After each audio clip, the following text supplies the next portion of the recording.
आज 26 का प्रकरण है क्रियायोग विज्ञान। इस पुस्तक में बार-बार जिस क्रियायोग विज्ञान का उल्लेख हुआ है, उसका आधुनिक भारत में दूर-दूर तक प्रयास मेरे गुरु लाहिड़ी महाशय के माध्यम से हुआ है। क्रिया शब्द संस्कृत के धातु से बना है, जिसका अर्थ है करना, यानी कर्म और प्रतिकर्म करना। इसी धातु से कर्म शब्द भी बना है, जिसका अर्थ है कार्य कारण का नैसर्गिक नियम। अतः क्रियायोग का अर्थ होता है एक विशिष्ट कर्म या विधि, यानी क्रिया द्वारा अनंत परम तत्व के साथ मिलन योग। इस विधि निष्ठा पूर्वक अभ्यास करने वाला योगी धीरे धीरे कर्म बंधन से या कार्य कारण संतुलन के नियमबद्ध श्रृंखला से मुक्त हो जाता है। कुछ प्राचीन यौगिक विधि निषेधों के कारण सर्वसामान्य के लिए लिखी जाने वाली इस पुस्तक में मैं क्रिया योग का संपूर्ण विवरण नहीं दे सकता। इसकी वास्तविक विधि योगता सत्संग सोसाइटी यानी सेल्फ रियलाइजेशन फेलोशिप के कारण अधिकृत क्रियावान यानी क्रिया योगी से सीखनी चाहिए। यहाँ केवल स्थूल वर्णन पर ही संतुष्टि करनी होगी। क्रिया योग एक सरल मन का एक प्रणाली है, जिसके द्वारा मानव रक्त कार्बन रहित होकर ऑक्सीजन से प्रफुल्लित हो जाता है। इस अतिरिक्त ऑक्सीजन के अणु प्राण धारा में रूपांतरित हो जाते हैं, जो मस्तिष्क में मेरुदंड के चक्रों में नवशक्ति का संचार कर देती है। शिराओं में बहने वाले अशुद्ध रक्त का संचय रुक जाने से योगी ऊतकों में होने वाले ह्रास को रोक सकता है या कम कर सकता है। उन्नत योगी अपनी कोशिकाओं को प्राण शक्ति में रूपांतरित कर देता है। एलाइजा, ईसा मसीह, कबीर और अन्य महानुभाव क्रियायोग या उसी के समान किसी प्रतीक के प्रयोग में अवश्य निष्पाप थे, जिसके द्वारा वे अपने शरीर को अपनी इच्छानुसार प्रकट या अंतर्धान कर सकते थे।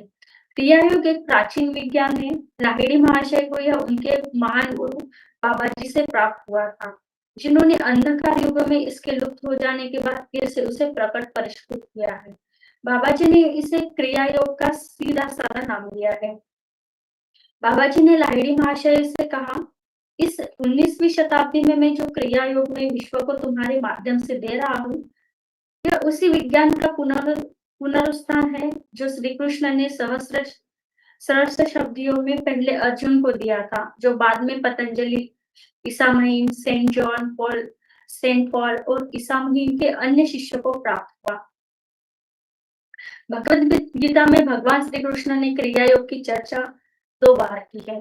एक श्लोक में वे पहले कहते हैं, अपान वायु में प्राण वायु के हवन द्वारा और प्राण वायु में अपान वायु के हवन द्वारा योगी प्राण और अपान दोनों की गति को रूप कर देता है और इस प्रकार वह प्राण को हृदय से मुक्त कर लेता है और प्राण शक्ति पर नियंत्रण प्राप्त कर लेता है। तात्पर्य यह है कि योगी फेफड़ों और हृदय की कार्यशीलता को शांत कर प्राण शक्ति की उस अतिरिक्त आपूर्ति की सहायता से शरीर में होने वाले ह्रास को रोक देता है और अपान को नियंत्रित कर ही वह शरीर में वृद्धत्व लाने वाले परिवर्तनों को भी रोक दे सकता है। इस प्रकार ह्रास और वृद्धि दोनों को रोककर योगी प्राण नियंत्रण सीख लेता है। गीता के अन्य कुछ श्लोकों में कहा गया है, वह ध्यान पारंगत यानी मोक्ष परायण मुनि सदा के लिए मुक्त हो जाता है, जो चरम लक्ष्य की प्राप्ति के लिए अपनी दृष्टि को भ्रूमध्य में स्थित करके नासिका तथा फेफड़ों में विचरण वाले प्राण और अपान का निराकरण यानी सम करते हुए बाहरी विषय भोगों से अपने ध्यान को हटाने में और इच्छा, भय तथा क्रोध को बाहर निकाल करने में समर्थ। और जिसने इस इंद्रियग्राही मन को एवं बुद्धि को जीत लिया है, भगवान श्री कृष्ण कहते हैं, मैंने ही अपने एक पूर्व अवतार में यह अविनाशी योग एक प्राचीन ज्ञानी विवस्वत यानी सूर्य को दिया था। विवस्वत ने इसे अपने पुत्र महान स्मृतिकार मनु को और मनु ने सूर्य वंश के संस्थापक इक्ष्वाकु को दिया। इस प्रकार परंपरा से प्राप्त उस राजयोग को राजर्षियों ने जाना, किंतु यह परंपरा अर्जुन उसके बाद यह योग बहुत काल से पृथ्वी लोक में लुप्त प्राय हो गए। एक से दूसरे के पास और प्रकार पहुंचते हुए राजयोग की ऋषियों ने भौतिकवादी युगों से शुरू होते ही रक्षा की, फिर पुरोहित की गोपन प्रवृत्ति और मनुष्यों की उदासीनता उदासीनता के कारण यह पवित्र विद्या धीरे-धीरे अप्राप्य हो योग के श्रेष्ठतम शास्त्रकार प्राचीन ऋषि पतंजलि ने क्रिया योग 2 बार उल्लेख किया है। उन्होंने लिखा है, शारीरिक तप, मनोनिग्रह तथा ओम का ध्यान मिलकर क्रिया योग बनता है। ध्यान में सुस्पष्ट सुनाई देने वाले ओम के ब्रह्मनाद को पतंजलि ईश्वर कहते हैं। ओम सृष्टिकर्ता शब्द ब्रह्म है और स्पंदनशील सृष्टि यंत्र का गुंजन है और ईश्वर के अस्तित्व का साक्षी है। योग का नया साधक भी शीघ्र ही ओम के अद्भुत ध्वनि को सुन सकता है। इस परमानंद में आध्यात्मिक प्रोत्साहन से पूर्ण विश्वास हो जाता है कि सूक्ष्म लोगों से उसका संपर्क रहता है। पतंजलि दूसरी बार फिर से क्रिया प्रकृति या प्राणायाम की चर्चा इस प्रकार करते हैं। उस प्राणायाम द्वारा मुक्ति प्राप्त की जा सकती है, जो श्वास और प्रश्वास के गति विच्छेद से निष्पन्न होता है। सेंट पॉल को क्रिया योग या वैसे ही क्रिया प्रविधि का ज्ञान था, जिसके द्वारा वे प्राण शक्ति को इंद्रियों में प्रवाहित कर सकते थे और उसे इंद्रियों से वापस भी खींच सकते थे। इसलिए वे कह सके, मुझे ईसा में परम आनंद प्राप्त होता है। उस आनंद की शपथ खाकर मैं कहता हूँ कि मैं रोज मरता हूँ। शरीर की संपूर्ण प्राण शक्ति जो साधारणतया इंद्रिय जगत की ओर बहिर्मुखी हो जाती है और इस कारण इसे सत्य का भास प्रदान करती है और अंतर में केंद्रित करने की एक विधि द्वारा सेंट पॉल हर रोज कुटस्थ चैतन्य के परमानंद के साथ वास्तविक योग का अनुभव करते थे। उस परमानंद अवस्था में वे इंद्रिय भ्रम या माया जगत के प्रति मर जाने या उसके मुक्त होने के प्रति सचेत रहते थे। इस इस तादात्म्य की आरंभिक अवस्थाओं में साधक की चेतना परम तत्व में विलीन हो जाती है। इसकी प्राण शक्ति में शरीर से खींच जाती है और शरीर निश्चल और कड़ायामरूप प्रतीत होता है। योगी को यह पूर्ण भान रहता है कि उसके शरीर में चलने वाली सारी जीवन क्रियाएं उस अवस्था में रुकी हुई है, परंतु जैसे जैसे वह उन्नति कर उच्चतर आध्यात्मिक अवस्थाओं में पहुंच जाता है, वैसे वैसे वह शरीर के निश्चिष्टता के बिना ही परम तत्व के तादात्म्य कर देता है। यहाँ तक कि साधारण चेतना में भी वह जाग रहा होता है और संसार में अपने कर्तव्यों को निभाते समय भी वह ईश्वर के साथ एकात्म रहता है। श्री युक्तेश्वर जी अपने शिष्यों को बताते थे, क्रिया योग एक ऐसा साधन है जिसके द्वारा मानवीय क्रम विकास की गति बढ़ाई जा सकती है। प्राचीन योगियों ने यह पता लगाया था कि ब्रह्म चैतन्य का रहस्य श्वास नियंत्रण के साथ घनिष्ठता से जुड़ा हुआ है। विश्व के ज्ञान कोश में यह भारत का अद्वितीय एवं अमर योगदान है। उच्चतर कार्यों के लिए हृदय क्रिया को चलाते रहने में सामान्यतः खर्च हो जाने वाली प्राण शक्ति को किसी ऐसी प्रविधि की सहायता से श्वास की अनवरत आवश्यकता से मुक्त करना आवश्यक है, जो श्वास को शांत और निस्तब्ध कर सके। क्रिया योग मन से अपनी प्राण शक्ति को मेरुदंड के छठे चक्रों आज्ञा, विशुद्ध, अनाहत, मणिपुर, स्वादिष्टान तथा मूलाधार में ऊपर से नीचे घुमाता है। यह 6 चक्र विराट पुरुष के प्रति स्वरूप राशि चक्र की 12 राशियों के समान है। मनुष्य के सूक्ष्मग्राही मेरुदंड में आधे मिनट के प्राण शक्ति के ऊपर नीचे प्रवहन से उसके क्रम विकास में सूक्ष्म प्रगति होती है।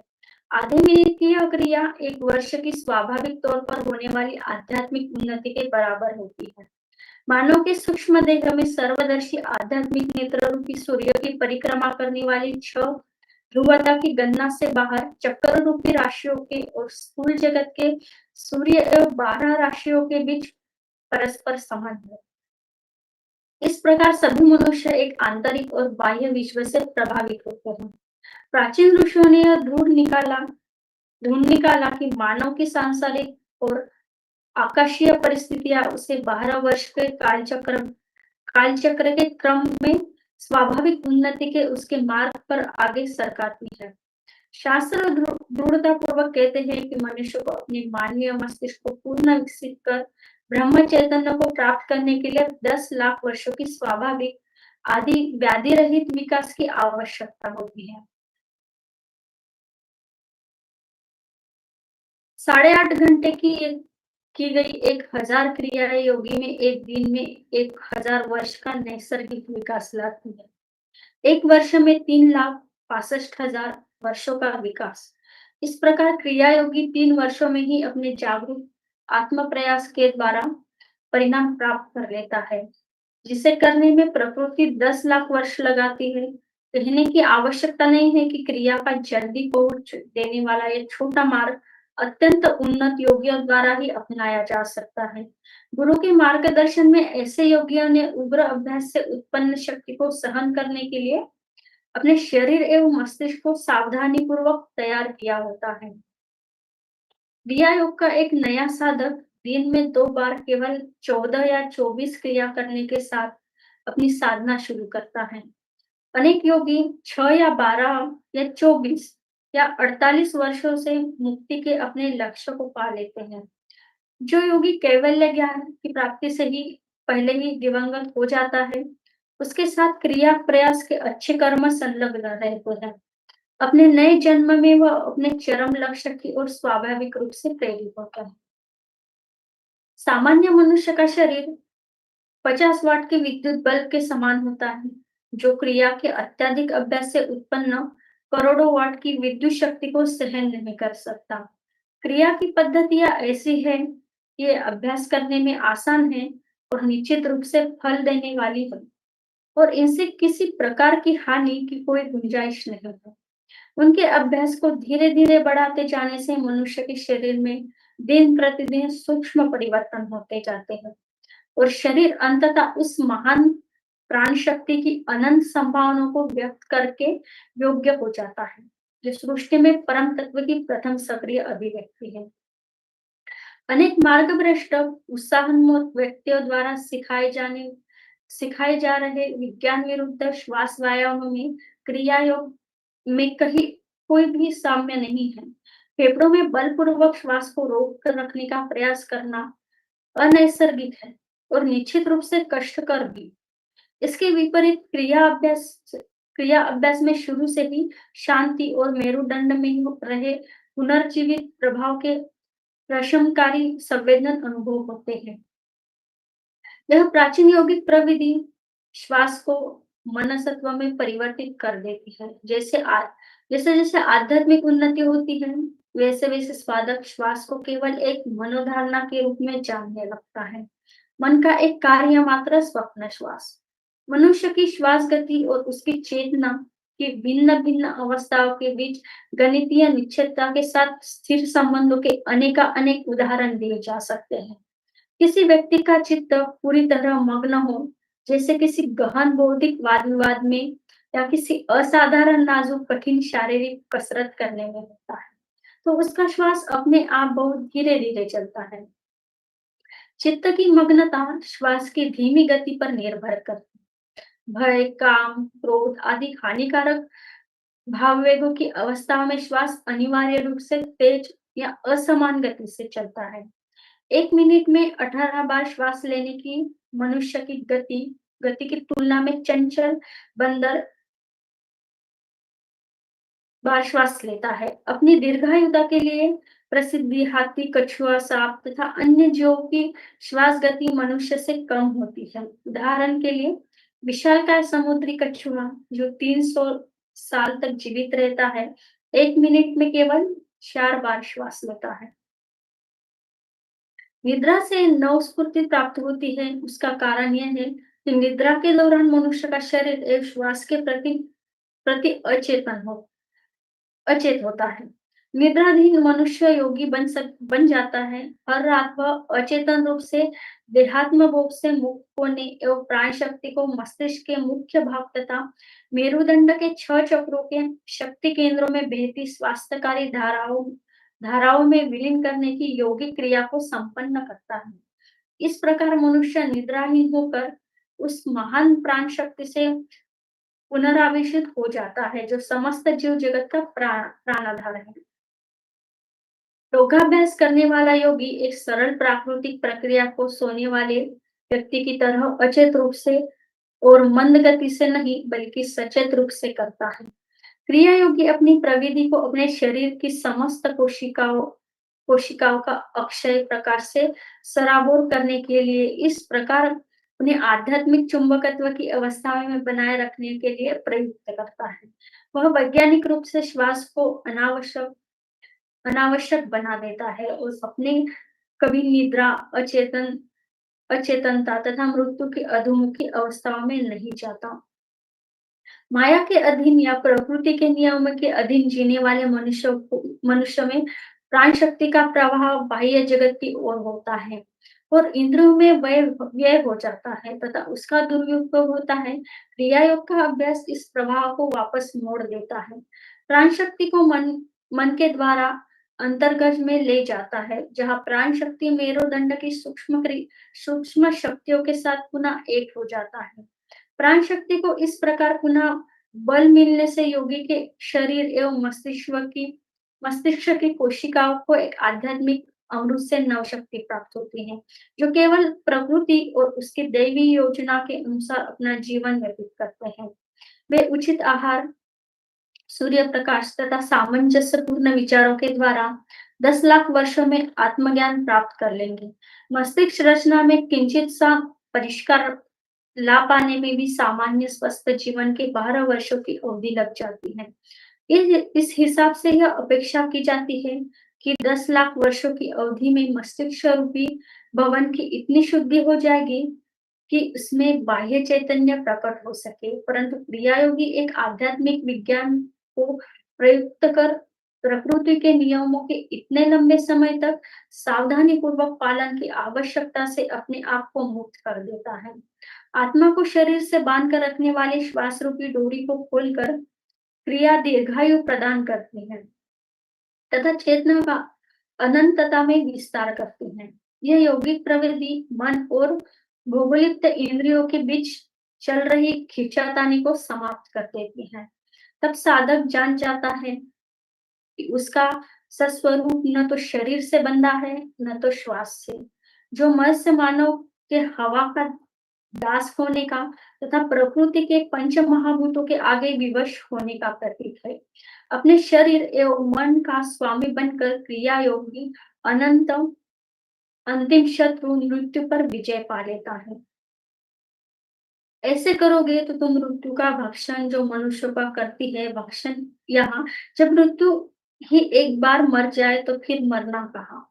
आत्मचिंतन या एकांतवास प्राण शक्ति से बंधे मन और इंद्रियों को विलग करने का अवैज्ञानिक प्रयास है। अपने ईश्वरत्व की ओर लौटने की चेष्टा करते चिंतनशील मन को प्राण धाराएं बार बार इंद्रियों की ओर वापस खींच लाती है। सीधे प्राण शक्ति के ही द्वारा मन को नियंत्रित करने वाला क्रिया योग अनंत परम तत्व की ओर जाने का सबसे सरल, सबसे प्रभावी और सबसे वैज्ञानिक मार्ग है। बैलगाड़ी के समान धीमे अनिश्चित चिंतन मार्ग की तुलना में क्रिया योग ईश्वर की ओर ले जाने वाला विमान मार्ग है। सभी प्रकार की एकाग्रता एवं ध्यान की गतिविधियों को विचार में लेने के बाद अनुभव सिद्ध गतिविधि को ही योग विज्ञान में शामिल किया गया है। योग से साधन अपनी इच्छानुसार शब्द, स्पर्श, रस, रूप,